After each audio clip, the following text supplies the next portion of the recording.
So today we're going to be looking at how we come into Tolasana, which is the scales pose.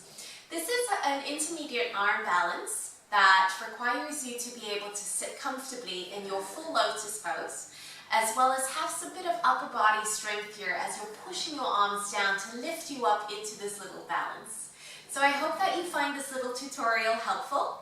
Remember, with practice, all is coming. Let's come and meet on the mat, everyone. Rightio. So when we come into scales pose, we need to have a very strong core. So any pose such as NAVASANA, your boat pose, or the big toe pose, which is a great one for your hamstrings too, is a great posture to keep practicing to strengthen through your core muscles. Start to engage your Uddiyana Bandha and breathe deeply here. Plank pose is a great way as well to strengthen the arms as well as tone up the core and the abdominal region. Think of yourself as a long plank of wood from head to toe. If you are still struggling with lotus, because lotus is a prerequisite for coming into Tolasana, then start with your fire log pose. So this is a seated posture you can practice with your hands behind you. And you can adjust the positioning of the foot either closer towards the calf or further out towards the outsides of the thigh. If you're not feeling much, then come forwards. You are definitely going to feel a beautiful hip stretch here and a nice one to activate your glutes.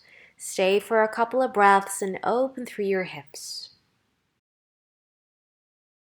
Remember, with lotus, we really want to open up our hips. So this is why the seated pigeon pose, or even your normal pigeon pose, is going to be really useful for you.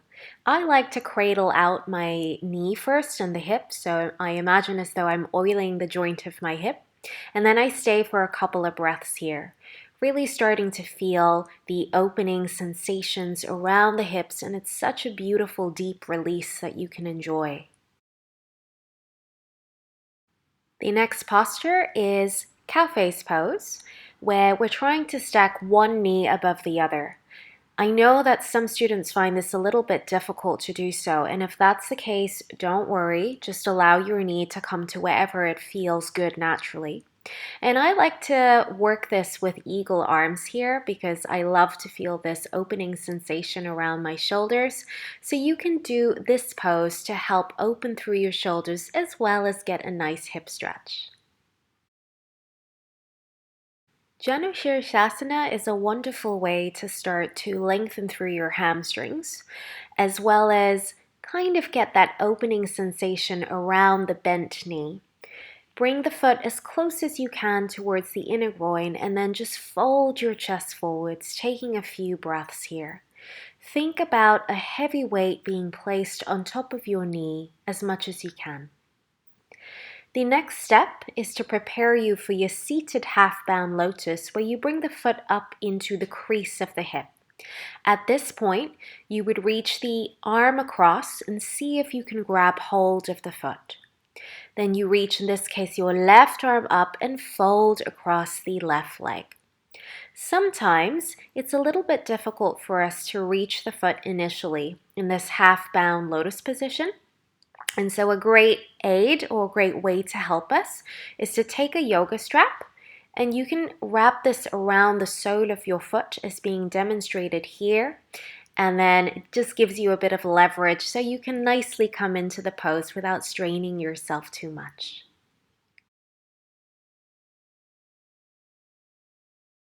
Here we practice bound angle pose as you fold your head down towards the big toes.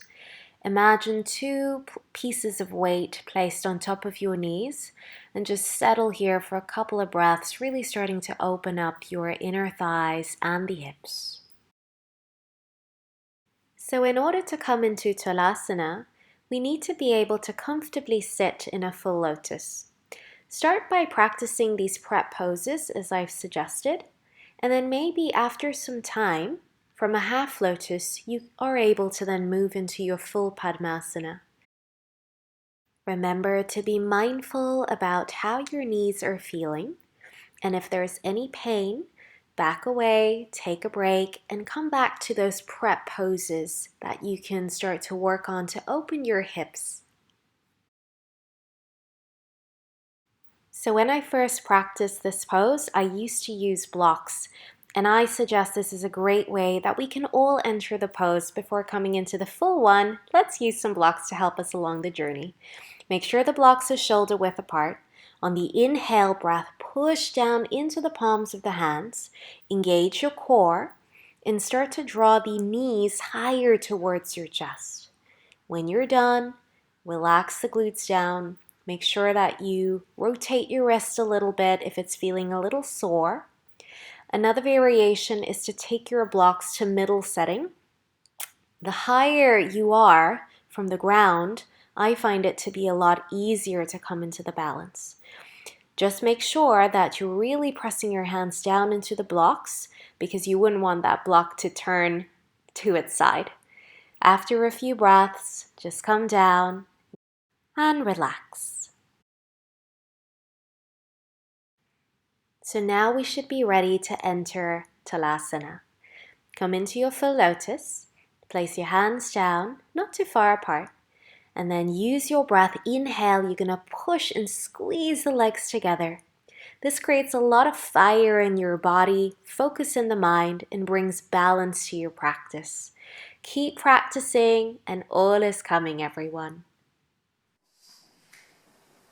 Hi all, thank you so much for joining today's episode. We hope that you found the tutorial helpful for you. Remember that some of these postures are a little bit challenging and we've all got different bodies, so for some people it might come a little easier, for some people it may be a bit more challenging. But the most important is that you're entering into the pose with a happy mind and a positive attitude. So be sure to subscribe to my YouTube channel for weekly yoga classes and additional tips delivered directly to your inbox. In the meantime, catch you soon. Namaste.